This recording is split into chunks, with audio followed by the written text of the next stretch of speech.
आज जेव्हा मी घरी परतलो तेव्हा मला खूप राग आला होता आणि नेहमीप्रमाणे माझा राग माझ्या बायकोवरच निघाला। माझे सर्व कडवट बोलणे ती सहन करायची। तिने मला एकदाही उलट उत्तर दिले नाही आणि तिची ही वृत्ती मला आणखी संतप्त सिंह बनवायची आणि मी तिचा छळ करायचो। आता जेव्हा मी तिला विनाकारण ओरडलो तेव्हा तिने गुपचूप तिचे अश्रू पिऊन माझ्यासाठी पाणी आणले आणि मग तिच्या अश्रूंच्या डोळ्यांकडे पाहिल्यावर मला स्वतःचाच राग यायला लागला की शेवटी ती माझी बायको आहे, मी तिच्यासोबत असा का वागायचो हे मला स्वतःलाच समजले नव्हते। खूप वेळाने माझा राग शांत झाल्यावर ती म्हणू लागली, काय झालं, आज इतके अस्वस्थ का दिसत आहात तुम्ही? मग मी तिला सांगितले की माझी नोकरी गेली आहे। आज ऑफिसमध्ये एका शिल्लक गोष्टीवरून माझे दुसऱ्या कारकुनाशी भांडण झाले आणि प्रकरण तापले। तेव्हा बॉसने आम्हा दोघांनाही ऑफिसमधून बाहेर काढले। तुम्ही दोघे सतत भांडत राहता, तुमच्यामुळे ऑफिसमधलं वातावरण बिघडतंय। आता मी तुम्हाला दोघांना या ऑफिसमध्ये ठेवू शकत नाही। आता महिन्याची सुरुवात सुरू आहे। माझा थोडाफार जो पगार जमा झाला होता तो बॉसने मला दिला आहे आणि जोपर्यंत मला नोकरी मिळत नाही तोपर्यंत इतक्या कमी पैशात जगणे अशक्य वाटते। माझ्या पत्नीने मला धीर दिला, काळजी करू नकोस, सर्व काही ठीक होईल, आपल्याला कोणतीही अडचण येणार नाही, मी सर्व काही सांभाळून घेईल। मग मी बऱ्यापैकी शांत झालो होतो। असो, मी माझ्या बायकोला ओळखत होतो, ती खूप चांगली होती, पण मी नेहमीच तिला त्रास द्यायचो, तिचा छळ करायचो। पण मी तिला एक दोनदा माझ्या मित्रांसमोर तिच्याशी असं वागलो तेव्हा माझा मित्र मला सांगू लागला, तू चांगला हुशार आणि शिकलेला व्यक्ती आहेस, तू असे का वागतोस? तुला माहीत नाही, जर तू तिच्यावर प्रेम नाही करणार, तिचा आदर केला नाहीस तर मग ती प्रेमासाठी दुसऱ्याकडेही जाऊ शकते, ती दुसऱ्या पुरुषाशी मैत्री देखील करू शकते।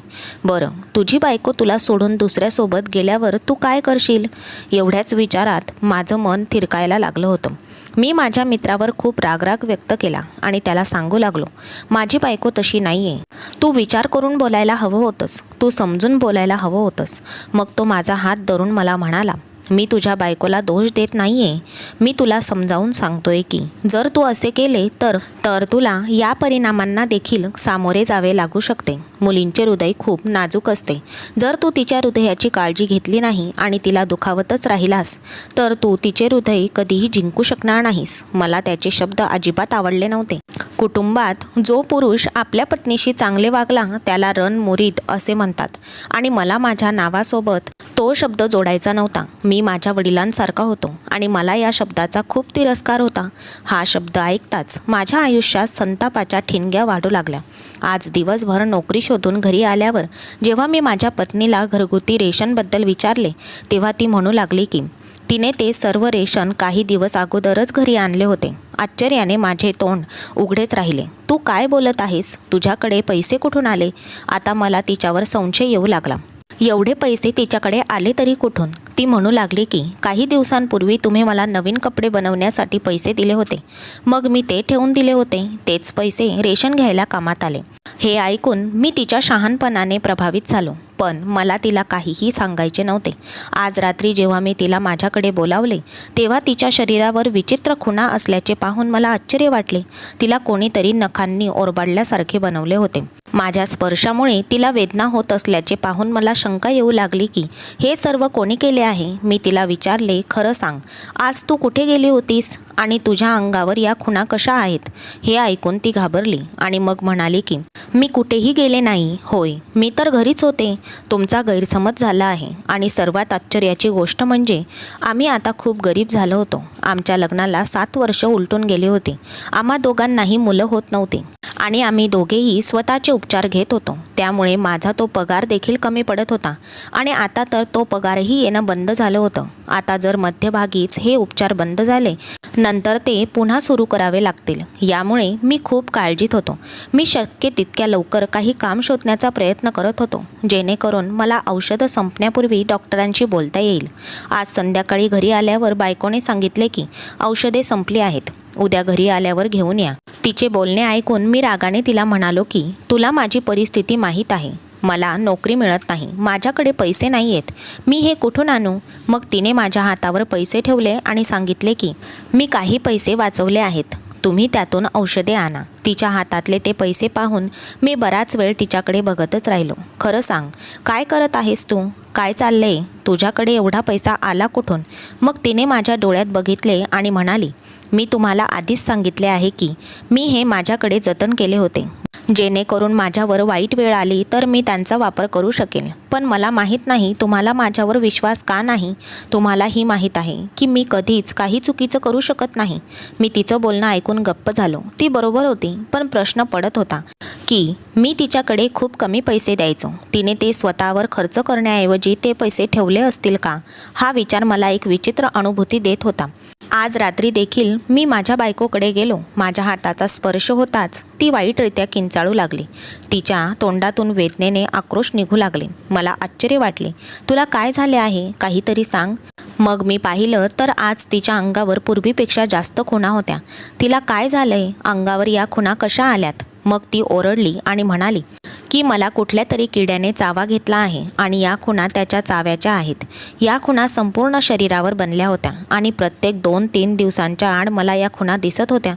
मग तो किडा तिला रोजच चावतो का? आता मी तिला काहीच विचारलं नाही. मला माहीत होते की ती मला काहीही सांगणार नाही. दुसऱ्या सकाळी कामावर जाताना मी माझ्या मित्राशी बोललो आणि तो बोलता बोलता मला सांगू लागला की आता तुमच्या घरची परिस्थिती चांगली व्हायला हवी, कारण आता तुम्ही दोघेही मिळून काम करायला लागले आहात ना. तुझी बायकोसुद्धा रोज कामावर जाते आणि संध्याकाळी परत येते. ती पण खूप चांगली आहे.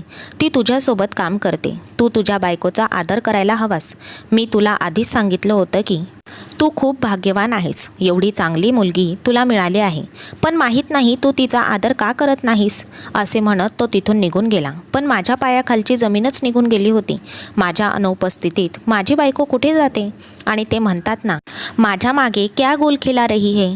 मी उलट्या पावली घरी परतलो आणि ती मला पाहून आश्चर्यचकित झाली. ती मला म्हणू लागली, आज तुम्ही नोकरी शोधायला गेला नाहीत?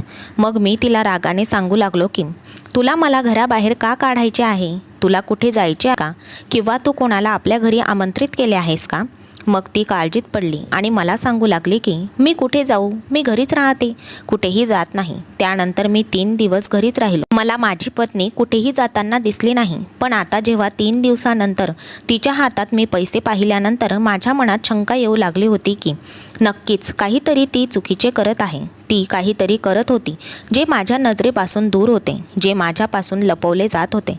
मला माझ्या मित्राचे शब्द आठवू लागले. माझा मित्र मला म्हणायचा की तू तुझ्या बायकोची काळजी घेणार नाहीस किंवा तिच्यावर प्रेम करणार नाहीस तर ती घराबाहेर पडेल आणि दुसऱ्याकडून ही गोष्ट मिळवेल, कारण हा मुलीचा स्वभाव आहे. तिला प्रेमाची गरज आहे. जो तिला प्रेम देतो ती त्याच्यावर प्रेम करते. नवऱ्याने तिची काळजी घेतली नाही तर ती बाई घराबाहेर भटकायला लागते. हे उघड आहे. मनात सापासारख्या संशय दाटू लागला होता. आता मी सत्यापर्यंत पोहोचायचे ठरवले होते. जर मला तिच्यात काही चूक आढळली तर मी तिला घराबाहेर हाकलून देईल. मी तिला क्षणभरही या घरात राहू देणार नाही. दुसऱ्या दिवशी मला जाग आली तेव्हा ती घाईत असल्यासारखी वाटत होती. ती मला घरातून हाकलून तर देऊ शकत नव्हती. मग ती मला सांगू लागली की तुम्ही इतके दिवस जॉब शोधायला गेले नाहीत, आज जॉब शोधायला जा. देवाची इच्छा तुमचे काम नक्कीच होईल. आज मी तुमच्यासाठी खास प्रार्थना केली आहे की आमचा हा प्रश्न आता सुटावा. तुम्हाला माहीत नाही मला या गोष्टीचे किती टेन्शन आले आहे.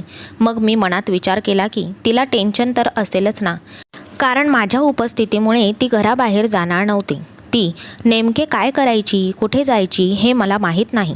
मी तिला दाखवायला घराबाहेर आलो होतो, पण नंतर घरातच जाऊन एका खोलीत लपून बसलो. मी अशा ठिकाणी लपलो होतो जिथे मला कोणी पाहू शकत नाही. मग बराच वेळ तिथेच राहिलो. माझी बायको घरीच होती. ती घराबाहेर गेली नव्हती. आता मला प्रश्न पडला की माझ्या मित्राने त्याबद्दल खोटे बोलले होते का? पण तो खूप चांगला होता. त्याला माझ्याशी खोटे बोलण्याची काय गरज? अपरिहार्यपणे त्याला माझी पत्नी खूप आवडायची. तो मला माझ्या पत्नीशी गैरवर्तन का करू देऊ शकतो? मी हा सगळा विचार करतच होतो की दारावर जोरजोरात ठोकण्याचा आवाज आला. लगेच दार उघडले नाही तर कोणीतरी दरवाजा तोडेल असे वाटत होते आणि आता बाहेरून आवाजही येत होता. मला प्रश्न पडला की हा आवाज कशाचा होता? मग जेव्हा माझ्या बायकोने दार उघडले तेव्हा आश्चर्याने माझे डोळे उघडेच राहिले, कारण तिथे जेव्हा मी या जगामध्ये डोळे उघडले तेव्हा मला घरात एक विचित्र वातावरण दिसले. माझे वडील सतत रागवलेले असायचे. आईशी नेहमी भांडायचे तेव्हा आई सर्व वेळ गप्प राहायची, पण माझे वडील आणि माझी आजी तिला सतत रडवायचे. ते माझ्या आईवर इतके का चिडायचे माहीत नाही. दिवसभर माझी आई घरची कामं करायची आणि ती मुकाट्याने रडायची आणि संध्याकाळी वडील घरी आल्यावर आजी त्यांना असे काही बोलायची की वडील चिडायचे आणि आईला खूप मारायला लागायचे. हे बघून मी पण रडू लागायचो.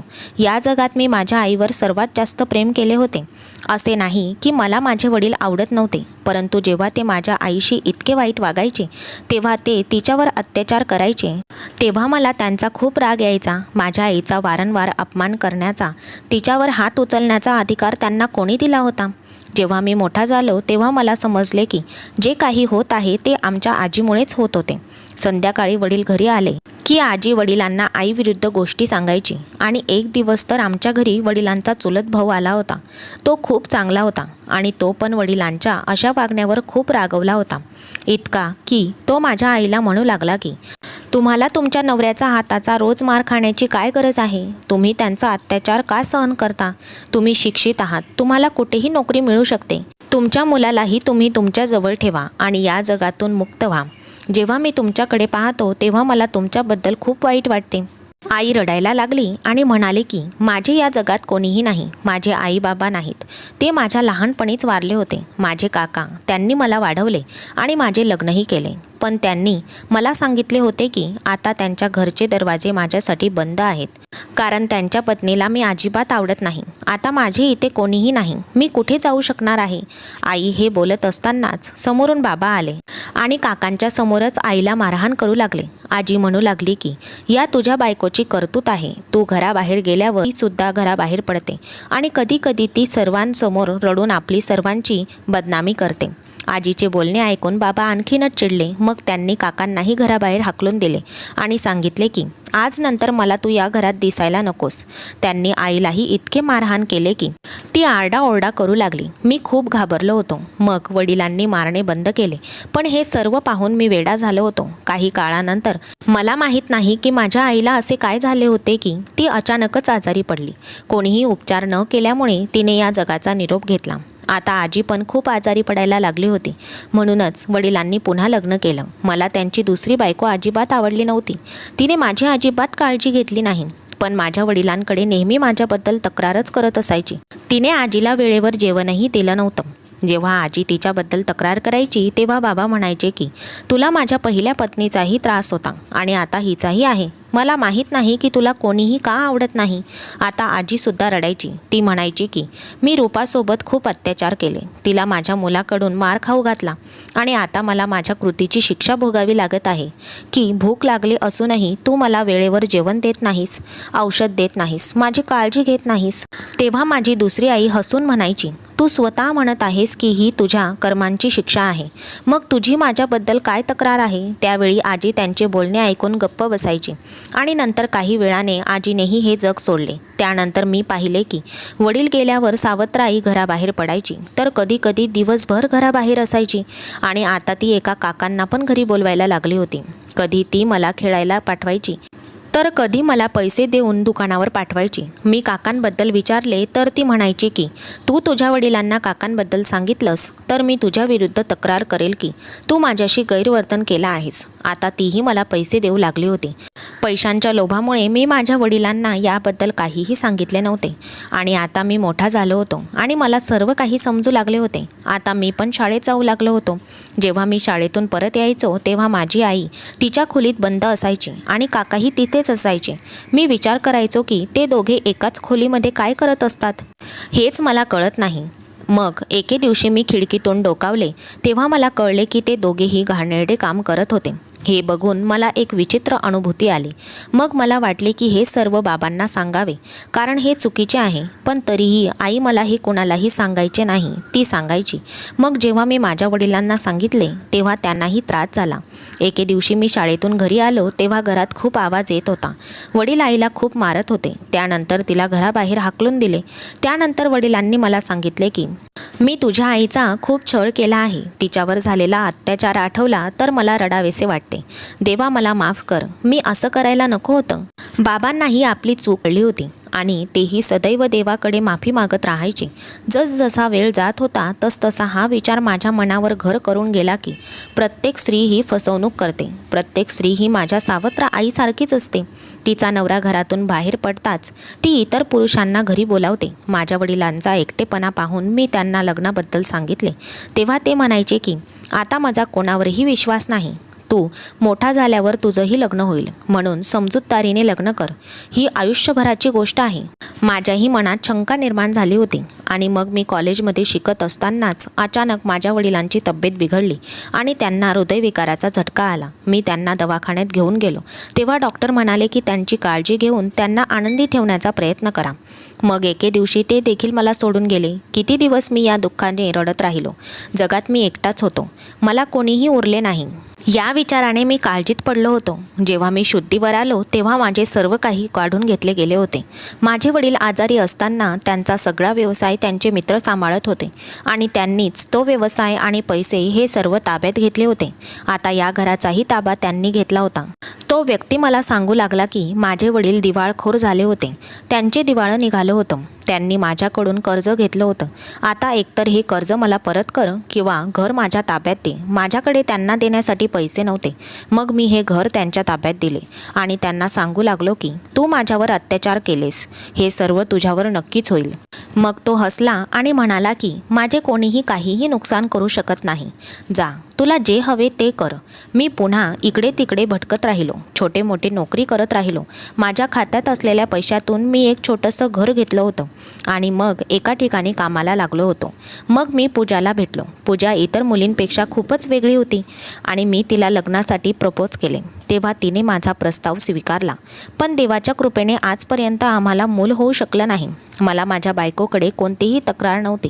पण माझ्या सावत्र आईला मी जे करताना पाहिले होते ते मला वेड लावत होते. मी विचार करू लागलो होतो की कदाचित सगळ्या बायका अशाच असतात आणि हा विचार मी माझ्या मनातून कधीही काढू शकलो नाही. आणि आता जेव्हा मला माझ्या बायकोवर संशय येऊ लागला तेव्हा मी घरात एखाद्या चोरासारखा लपून बसलो होतो. मला पाहायचे होते की ती कुठे जाते. मला तिला रंगेहात पकडायचे होते. ती काय करेल याची मी वाट पाहत होतो. आणि आता मी जे दृश्य पाहिले ते पाहून मी अस्वस्थ झालो होतो. मी गप्प राहिलो. मला माझ्या सर्व प्रश्नांची उत्तरे देखील मिळाली होती. मला आता कळले की माझ्या बायकोच्या अंगावर या खुणा कशा झाल्या होत्या. पण मला हे समजत नाही की माझ्या मित्राने सांगितले होते की ती रोज घराबाहेर पडायची. ती कुठेही गेली नव्हती. पण हे लोक घरात आले होते. कितीतरी वेळ समोरचे दृश्य पाहून मी थक्क होत राहिलो. आणि मग मी बाहेर आलो तर माझी बायको मला समोर पाहून अस्वस्थ झाली. तिच्या चेहऱ्याचा रंग बदलला होता. पण मी तिला काहीही बोललो नाही. आणि जोपर्यंत हा सगळा गोंधळ चालू होता तोपर्यंत मी माझ्या खोलीत जाऊन बसलो आणि खोली बाहेर पडलोच नाही. आणि आता मला माझी वागणूक आठवत होती. मी तिच्याशी किती वाईट केले होते. कधी तिचे कौतुक केले नाही, तिचा आदर केला नाही. मी तिला सर्वांसमोर ओरडायचो. तिने एकदाही माझा बदला घेण्याचा प्रयत्न केला नाही. ती माझे वाईट वागणे सहन करत राहिली आणि त्यासोबतच ती त्रासही सहन करत राहिली. कारण ती मला त्रासात पाहू शकत नव्हती. घरची परिस्थिती खूप बिकट झाली आहे हे तिला माहीत होतं. आणि मला कधी नोकरी मिळेल माहीत नाही. आणि फक्त पैसे कमवण्यासाठी ती इतके कष्ट घेत होती. हा सगळा विचार करून मी स्वतःच्या नजरेतून पाहू शकत नव्हतो. मला स्वतःचीच लाज वाटत होती. रात्री ती जेव्हा खोलीत आली ती शांतपणे माझ्यासमोर बसली आणि मला म्हणू लागली की माझा उद्देश तुमची फसवणूक करण्याचा नव्हता किंवा तुमच्याशी खोटं बोलण्याचा नव्हता. पण जे काही झालं ते मी मजबुरीने केलं आहे. खरं तर जेव्हा तुमची नोकरी गेली आणि घरात जवळपास पैसे नव्हतेच तेव्हा मी पुन्हा घराबाहेर पडून पैसे कमवण्याचा विचार केला. मी शिकलेली नाही तर मी कुठेतरी नोकरी केलीच असती. बरं, मी फक्त कुणाची भांडी धुवून देऊ शकते किंवा कुणाच्या घरी झाडू लावून देऊ शकते. तिचे हे बोलणे ऐकून मी डोळे खाली केले. पण ती बोलण्यात एवढी मग्न होती की तिचे माझ्याकडे लक्षच नव्हते. एके दिवशी मी एका घरी गेले होते. तिथे बंगम साहेब हे मला विचारू लागल्या, तू काय काम करू शकतेस? मग मी त्यांना सांगितले की मी साफसफाईपासून स्वयंपाकापर्यंत सर्व कामं करू शकते. ती बराच वेळ माझ्याकडे पाहत राहिली आणि मग म्हणाली, आमच्याकडे या कामासाठी जागा नाही. आमच्याकडे आधीच जास्त नोकर आहेत. पण अजून एक काम आहे. तुला हवे असेल तर तू हे करू शकतेस. मग मी त्यांना सांगितले की मला काही चुकीचे करायचे नाही. मग त्या मला म्हणू लागल्या की माझी 4 मुले वयाने मोठी आहेत पण मनाने अजून लहान आहेत. खरं सांगायचं तर ते वेडे आहेत. त्यांना हाताळणे इतके सोपे काम नाही. मला माहीत आहे की ते एक कठीण काम आहे, पण या कामासाठी मी तुला खूप सारे पैसे देईन. हे काम करायला एकही मोलकरीण थांबत नाही, कारण ते मोलकरणींना खूप त्रास देतात आणि त्यांना इजाही पोहोचवतात. मला पैशांची गरज होती, तेव्हा हे काम करण्याची जबाबदारी मी उचलली. पण मला अंदाज आला होता की त्या मुलांना सांभाळणे एवढे सोपे नाही.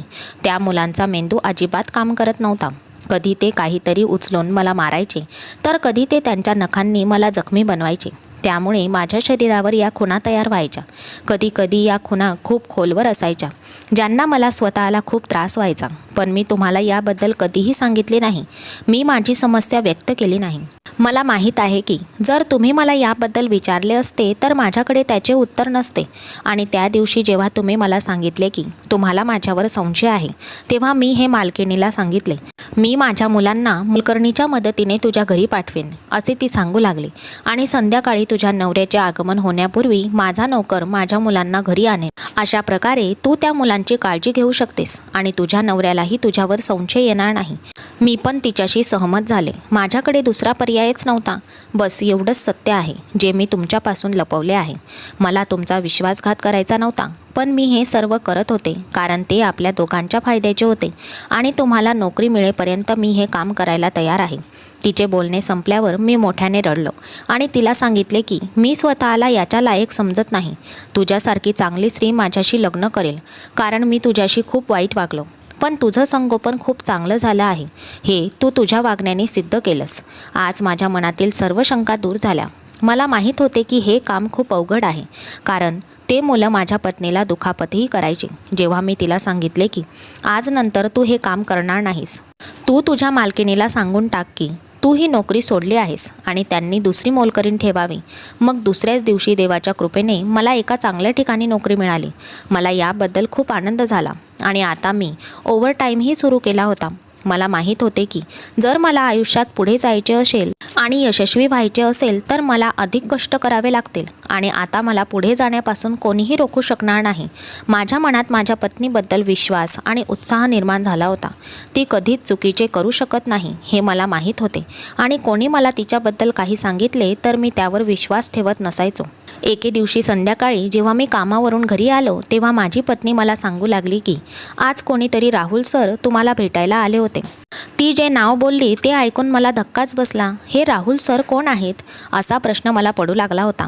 पण आठवूनही मला काहीच आठवत नव्हते आणि मी हे माझ्या मनावर घेतले नाही. काही दिवसांनी ती पुन्हा मला सांगू लागली की आज पुन्हाच तेच सर आले आहेत. ते तुमच्याबद्दल विचारत होते आणि आत्तापर्यंत ते खोलीत बसून तुमची वाटच पाहत आहेत. जेव्हा मी माझ्या खोलीत पोहोचलो तेव्हा मला हे पाहून राग आला. मी त्याला ओळखत होतो. हा तोच होता, माझ्या वडिलांसोबत भागीदारीत काम करणारा आणि त्यानेच फसवणूक करून माझ्या वडिलांची मालमत्ता त्यांच्या नावावर करून घेतली होती. आता मी त्याला पाहिल्यावर माझ्या मनात रागाने थिरकले. मी त्याला म्हणालो, तुझी हिंमतच कशी झाली इथे येण्याची? तुला माझ्याकडून काय हवे होते ते तू आधीच फसवणूक करून मिळवले आहेस. आता तुझा काय व्यवसाय आहे? काय डावपेच खेळणार आहेस माझ्याशी? मग तो रडायला लागला. तो समोर हात जोडू लागला. मला माफ कर. मी जे केले त्याची शिक्षा मला भोगावी लागली आहे. माझे संपूर्ण कुटुंब उद्ध्वस्त झाले आहे. माझा तरुण मुलगा माझ्या डोळ्यासमोर मरण पावला. मी मोठ्या कष्टाने तुला शोधत इथे आलो आहे. मी तुला खोटे बोललो होतो, पण ते सर्व तुझंच आहे. आता ते सर्व तुझ्या नावे करून मला परत जायचे आहे. माझ्या पत्नीला या सर्व गोष्टींची माहिती नव्हती. जेव्हा तिला हे समजले तेव्हा ती देखील आश्चर्यचकित झाली होती. आणि मग मी माझ्या पत्नीसोबत माझ्या वडिलांच्या घरी परतलो होतो. इतकं मोठं घर पाहून तिला आश्चर्य वाटलं. मी एवढ्या मोठ्या घरात राहत होतो यावर तिचा विश्वासच बसत नव्हता. मी माझा व्यवसाय सांभाळला. आता मला कुठेही काम करण्याची गरज नव्हती. आणि मग मी स्वतःवर आणि माझ्या पत्नीवर एका चांगल्या डॉक्टरांकडून उपचार करून घेऊ लागलो. काही वेळाने देवाने ही आनंदाची बातमी दिली. आम्हाला एक सुंदर मुलगी झाली आणि आम्ही आनंदाने जीवन जगू लागलो. मित्रांनो, आजची कथा तुम्हाला कशी वाटली हे कमेंट्समध्ये नक्की कळवा. तुम्हाला ही कथा आवडली असेल तर व्हिडिओला लाईक करा आणि अशा छान छान कथा ऐकण्यासाठी चॅनलला सबस्क्राईब करून बेल आयकॉन प्रेस करा व ऑलवर सेट करा, म्हणजे पुढचा व्हिडिओ तुम्हाला लगेच मिळेल. धन्यवाद.